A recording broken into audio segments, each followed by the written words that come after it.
G സുധാകരന് ഒരിക്കൽ കൂടെ തെളിയിച്ചിരിക്കുകയാണ് താൻ യഥാർത്ഥ കമ്മ്യൂണിസ്റ്റുകാരനാണ്.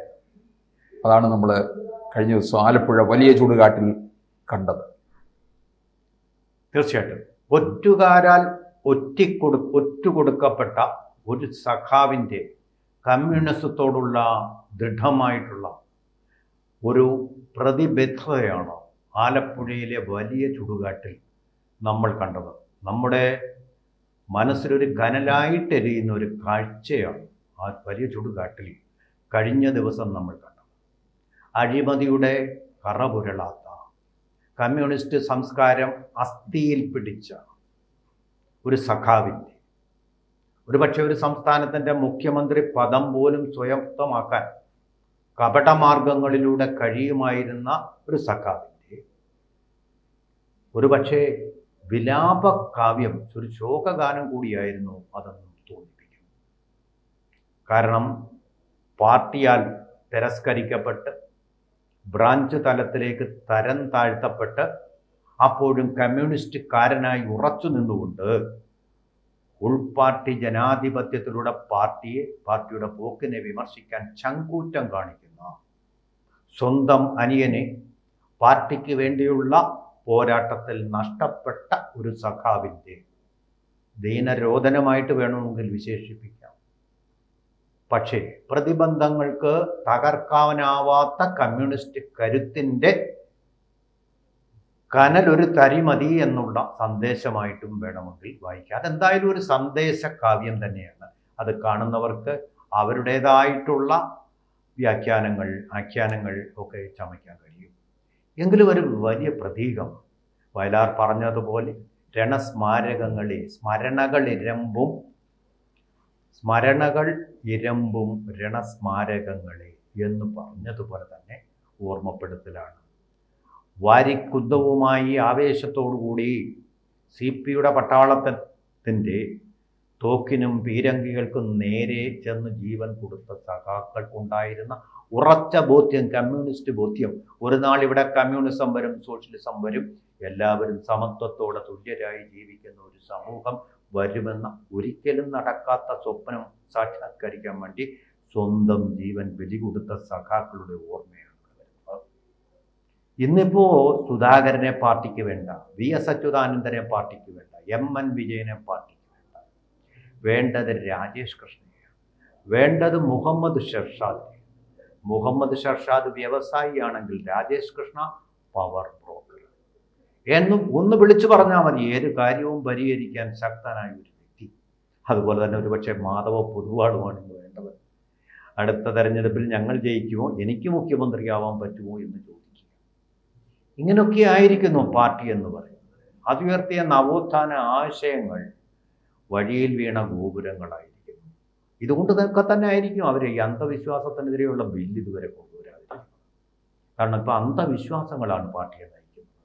അന്ധവിശ്വാസങ്ങൾ, മറ്റൊരു മതത്തിലെ ആളിനെ കൊന്നാൽ നിങ്ങൾ കാഫിറാവൂ എന്ന് പറയുന്ന വിദ്യാഭ്യാസം കൊടുക്കുന്ന മദ്രസകൾക്ക് വേണ്ടി അടുത്ത വർഷം മുതൽ വിദ്യാഭ്യാസത്തിൻ്റെ സ്വാധ്യായ ദിനങ്ങളുടെ സമയം മാറ്റിക്കൊടുക്കാൻ തയ്യാറാണെന്ന് പറയാൻ മടിയില്ലാത്ത ഒരു അന്ധവിശ്വാസ ഗോപുരത്തിനുള്ളിലാണ് പാർട്ടി ഇപ്പോൾ പെട്ടിരിക്കുന്നതെന്ന് പറഞ്ഞാൽ അതൊരു സത്യം മാത്രമാണ്, ഒരു സംശയമില്ല. അപ്പം അങ്ങനെ രാജേഷ് കൃഷ്ണമാരും മുഹമ്മദ് ഷർഷാദമാരും ആരാധിക്കപ്പെടുകയും അവരാൽ കാര്യങ്ങൾ സാധിക്കപ്പെടുകയും അഴിമതിയുടെ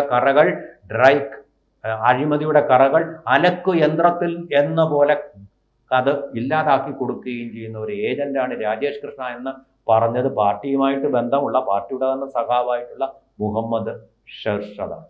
പക്ഷേ ഈ കഴിഞ്ഞ വർഷം വരെയും സുധാകരനായിരുന്നു ഇത് ഉദ്ഘാടനം ചെയ്തുകൊണ്ടിരുന്നത്. പ്രാവശ്യം വിളിച്ചിട്ട് പോലുമില്ല, അതുപോലെ അവഗണിക്കുകയാണ്. പക്ഷെ ഇത് വന്നത് എളമരം കരീമാണ്. ഞാൻ ചോദിക്കട്ടെ, ഇത് CPM-ലെ മുതിർന്ന ഒരു നേതാവ് അവിടെ തന്നെ ഉണ്ട് അല്ലേ? അദ്ദേഹത്തെ മാറ്റി നിർത്തിയിട്ടാണ് എളമരത്തെ കൊണ്ടുവരുന്നത്. ഈ എളമരമാണ് സുധാകരനെതിരെയുള്ള അന്വേഷണം നടത്തിയതും. മൂത്ത മരം അവിടെ ഉള്ളപ്പോൾ എന്തിനാണ് ഈ എളമരം? ഉറപ്പുള്ള കരിവെട്ടി പോലെ ഉറപ്പുള്ള ഒരു സഖാവിടെ ഉള്ളപ്പോൾ ഇളമരം എന്ന മരത്തിനെ എന്തിനാണോ കൊണ്ടുവരുന്നത് മനസ്സിലാവുന്നില്ലത്. ഇദ്ദേഹത്തെ പോട്ടെ, ഇളമരം വന്നോട്ടെ. പക്ഷേ ഈ മൂത്ത മരത്തിനെ ഒന്ന് വിളിക്കാൻ പാർട്ടിക്ക് കഴിയാതിരിക്കുന്നതിൻ്റെ ആ മാനസിക നില എന്താണ്? അവിടെയാണ് ഈ പാർട്ടിക്ക് വന്നിട്ടുള്ള വലതുപക്ഷ വ്യതിയാനം നമ്മൾ പറയുന്നത്. അവിടെ എത്രമാത്രം ആഴത്തിലുള്ളതാണ് എന്ന് നമുക്ക് ബോധ്യമാകും. ജി സുധാകരനെ പാർട്ടിക്ക് അല്ലെങ്കിൽ പാർട്ടിക്ക് വോട്ട് ചെയ്ത ആൾക്കാർക്ക് എന്തെങ്കിലും മറക്കാൻ കഴിയുമെന്ന് വിജയനാഥ് വിശ്വസിക്കുന്നു. സുധാകരനെ ഇനിയും അങ്ങോട്ട് നോക്കിക്കഴിഞ്ഞാൽ വീണ്ടും ഒതുക്കിക്കൊണ്ടുവരും. അപമാനിക്കുകയാണ്. അപമാനിച്ച് പുറത്ത് ചാടിക്കലാണ്. അതിനു വേണ്ടിയിട്ടുള്ള ശ്രമമാണ്. അദ്ദേഹം ഒരു സത്യം പറഞ്ഞു. അങ്ങനെ സത്യം പറയുന്നതിനെ CPM വർഗീയത എന്ന് വിളിക്കും. അദ്ദേഹം പറഞ്ഞു, ആലപ്പുഴ ജില്ലയിലെ പാർട്ടി ഫണ്ടമെന്റലിസ്റ്റുകളുടെ മത തീവ്രവാദികളുടെ പിടിയിലാണെന്ന് സത്യം പറഞ്ഞു. വ്യക്തമല്ലേ? ചെങ്ങന്നൂർ മുതൽ തുടങ്ങി കരുനാഗപ്പള്ളി വരെ ഇതാണ് സത്യം. അങ്ങനെയുള്ള ആൾക്കാരുടെ പിടിയിലായിരിക്കുന്നു പാർട്ടി. പാർട്ടിക്കും അത് ബോധ്യം ഉണ്ടാവണം. പക്ഷേ ഒരക്ഷരം സംസാരിക്കുകയില്ല. കാരണം സംഘടിതമായ സെമിറ്റിക് മതങ്ങളുടെ വോട്ടുകളാണ് നഷ്ടപ്പെടുന്നത്. അത് നഷ്ടപ്പെട്ടാൽ നിങ്ങൾക്ക് ഒരു തെരഞ്ഞെടുപ്പും ജയിക്കാൻ പറ്റുകയില്ല. അതാണ് വർദ്ധിച്ചു വരുന്ന വോട്ട് ബാങ്ക്. അത് പുഷ്ടിപ്പെട്ടു വരുന്ന വോട്ട് ബാങ്ക്. ഇസ്ലാമിക് ബാങ്കിങ്ങിൽ പലിശ പാടില്ലെന്നാണ് പറയുന്നത്. പക്ഷേ ഏറ്റവും കൂടുതൽ നിക്ഷേപത്തിന് പലിശ കിട്ടുന്നത് ഈ ബാങ്കിൽ നിന്നാണ്. അതുകൊണ്ട് ഈ ബാങ്കുമായിട്ടുള്ള ഇടപാട് ഒരിക്കലും പാർട്ടിക്ക് ഇല്ലാതാക്കാൻ കഴിയില്ല. അതിന് തടസ്സമായി നിൽക്കുന്ന ജി സുധാകരനെ ഒരു തടസ്സമേ അല്ല, ഇപ്പോൾ ബ്രാഞ്ച് ലെവലിൽ മാത്രമേ ഉള്ളൂ. തീരുമാനം എടുക്കുന്നതിൽ അദ്ദേഹത്തിനൊരു പങ്കുമില്ല. പക്ഷേ അതിനെതിരായിട്ട് നിൽക്കുന്ന ഒരു കീടത്തെ പോലും, കൂടങ്ങൾ തമ്മിൽ കൂട്ടിമുട്ടുമ്പോൾ കീടം പുറത്തു വരുമെന്നല്ലോ, ആ കീടത്തെ ഇപ്പോൾ അച്യുതാനന്ദൻ സഖാവ് പോയി കഴിഞ്ഞു, MN വിജയൻ പോയി കഴിഞ്ഞു, അവരൊന്നുമില്ല. പക്ഷേ ഈ അവിടെ ഇടം തടിച്ചു നിൽക്കുന്ന ഒരേ ഒരു സഖാവ് എന്ന് പറയുന്നത് ഇപ്പോൾ സത്യം വിളിച്ചു പറയുന്ന ഒരു സഖാവ് ഇപ്പോൾ സത്യം വിളിച്ചു പറയുന്ന സഖാക്കളെ അല്ല നമുക്ക് ആവശ്യം. നെറേറ്റീവുകൾ സൃഷ്ടിക്കുന്ന സത്യാനന്തര കാലത്തെ ടൂൾ കിറ്റുകൾ ഉപയോഗിക്കുന്ന സഖാക്കളെയാണ് നമുക്ക് ആവശ്യം. അങ്ങനെയുള്ള ഒരു ആവശ്യം പോലെ ഉള്ളപ്പോൾ എന്തിനാ പിന്നെ കാലഹരണപ്പെട്ട പുണ്യാളനായിട്ടുള്ള ഈ സുധാകരൻ നമുക്ക് വേണ്ട. കാലഹരണപ്പെട്ട പുണ്യാളൻ, അത് തന്നെയാണ് അദ്ദേഹത്തിന് ചേരുന്ന വാക്ക്. അച്യുതാനന്ദനെ അവരത് പറഞ്ഞിരുന്നു. അത് പറഞ്ഞത് ജി സുധാകരൻ തന്നെയാണ്. അദ്ദേഹം ഏറ്റുപിടിച്ച് പാർട്ടിക്ക് വേണ്ടി പറഞ്ഞ സുധാകരനും ഇപ്പോൾ ഇതാ അപമാനത്തിൻ്റെ ചെളിക്കുണ്ടിലേക്ക് പാർട്ടി വലിച്ചെഴിഞ്ഞിരിക്കുന്നു. പാർട്ടി അപ്പോഴും ഉശിരോടുകൂടി തൻ്റെ കൈമുദ്രകൾ ഉയർത്തിക്കൊണ്ട് മുഷ്ടി ചുരുട്ടിക്കൊണ്ട് സഖാക്കൾക്ക് വേണ്ടി, ജീവൻ പൊലിഞ്ഞ സഖാക്കൾക്ക് വേണ്ടി, അവിടെ അടക്കിയിരിക്കുന്ന സഖാക്കൾക്ക് വേണ്ടി കമ്മ്യൂണിസത്തിൻ്റെ ശക്തി മന്ത്രം അവിടെ പറഞ്ഞ സഖാവിന് റെഡ്. ഈ 2026 നടക്കാൻ പോകുന്ന നിയമസഭാ തെരഞ്ഞെടുപ്പിലും നിർണായകമായ ഒരു റോളിലേക്കൊന്നും സുധാകരൻ വരില്ല. സുധാകരനെ അടുപ്പിക്കില്ല എന്ന് തന്നെ നമുക്ക് കരുതാം. തീർച്ചയായിട്ടും കരുതാം. ഈ ബ്രാഞ്ച് കമ്മിറ്റിക്ക് അതിനകത്ത് എന്ത് റോള് ഒന്നും പറയാനുള്ള ഒരു എന്താ ലോക്കൽ സ്റ്റാൻഡ് എന്ന് പറയുന്നില്ലല്ലോ ബ്രാഞ്ച് കമ്മിറ്റിയിൽ. അവിടെ പോയിരിക്കാം, പിന്നെ അവരുടെ അപമാനങ്ങൾ സഹിക്കാം, അങ്ങനെ തിരിച്ചു പോരാം എന്നുള്ളത് മാത്രമേ ഉള്ളൂ. പക്ഷേ കമ്മ്യൂണിസം വിടില്ല. കമ്മ്യൂണിസ്റ്റുകാർ വിട്ടാലും കമ്മ്യൂണിസം വിടുകയില്ല. ഈ സഖാവ് അത്ര ഉറച്ച തീരുമാനമെടുത്തിരിക്കുന്ന ഒരു സഖാവാണ് അദ്ദേഹം. ഇദ്ദേഹത്തെ പറ്റി ഒരാൾ പറഞ്ഞത്, പാർട്ടിയുടെ ഒരു സഖാവ് തന്നെ, എന്തുകൊണ്ടും ഇങ്ങനെ അവഗണിക്കുന്നു എന്ന് പറഞ്ഞത്, ഇദ്ദേഹം പബ്ലിസിറ്റിയുടെ ആളാണ്.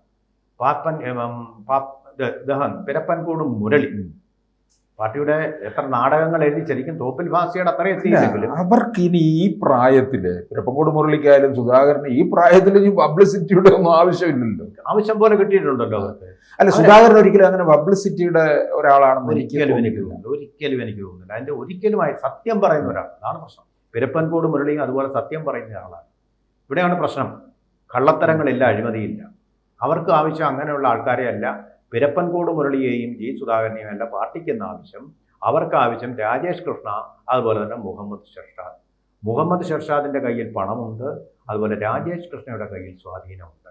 ഒരു പക്ഷേ ഈ പറയുന്ന സൂര്യനെ പോലെ ഈ വരുന്ന എല്ലാവരെയും കരിച്ച് ഭസ്മമാക്കുന്ന കഴിവ് പിണറായിയുടേത് ലഭിച്ചിരിക്കുന്നത് രാജേഷ് കൃഷ്ണയിൽ നിന്ന് തന്നെ ആയിരിക്കാമെന്ന് എനിക്ക് തോന്നിപ്പോകും.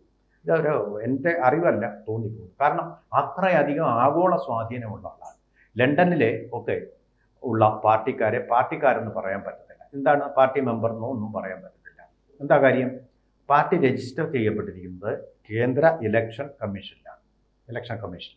അപ്പോൾ അത് ലണ്ടനിൽ അതിനൊക്കെ ലോക്കൽ സ്റ്റാൻഡ് ഇല്ല. ലണ്ടനിൽ പാർട്ടി മെമ്പർ എന്ന് പറയാൻ പറ്റില്ല. ലണ്ടനിൽ താമസിക്കുന്ന ആൾ, അതിന് അവർ പറയുന്ന പേരാണ് അസോസിയേറ്റ് മെമ്പർ. അങ്ങനെയുള്ള അസോസിയേറ്റഡ് മെമ്പർമാരുടെ സംഘടനയിലെ ഒരു അസോസിയേറ്റ് അംഗമാണ് ഈ രാജേഷ് കൃഷ്ണ. അത്രയേ ഉള്ളൂ. അല്ലാതെ പാർട്ടിയുടെ സംസ്ഥാന കമ്മിറ്റിയിൽ ഇരുന്നിട്ടുള്ള, മന്ത്രിയായിട്ടിരുന്നിട്ടുള്ള, പാർട്ടിയുടെ പട നയിച്ചിരുന്ന ഏതെങ്കിലും ജനകീയ സമരങ്ങളിൽ രാജേഷ് കൃഷ്ണ പങ്കെടുത്തിട്ടുണ്ടോ? പാർട്ടിക്ക് വേണ്ടി ഏതെങ്കിലും ഒരു ഫോണെടുത്ത് വിളിച്ച് കാര്യങ്ങൾ നടത്തി കൊടുക്കുകയല്ലാതെ ഏതെങ്കിലും ജനകീയ സമരങ്ങളിൽ ഇദ്ദേഹത്തിൻ്റെ പേര് നമ്മൾ കേട്ടിട്ടുണ്ടോ? ഇല്ല. അപ്പം അങ്ങനെയുള്ളവരെയാണ് അവർക്ക് ആവശ്യം. പവർ ബ്രോക്കേഴ്സ് ആൻഡ് ഇൻഡസ്ട്രിയൽസ്, പണമുള്ളവരെയാണ് പാർട്ടിക്ക് ആവശ്യം.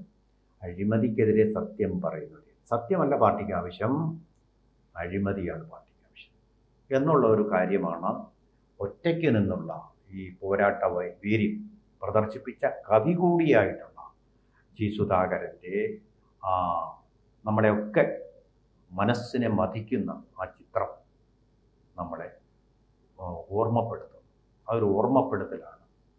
അത് തീർച്ചയായിട്ടും കേരളത്തിലെ കമ്മ്യൂണിസ്റ്റ് മനസ്സുള്ളവരുടെ എല്ലാം മനസ്സിനെ മതിച്ചുകൊണ്ടേയിരിക്കും.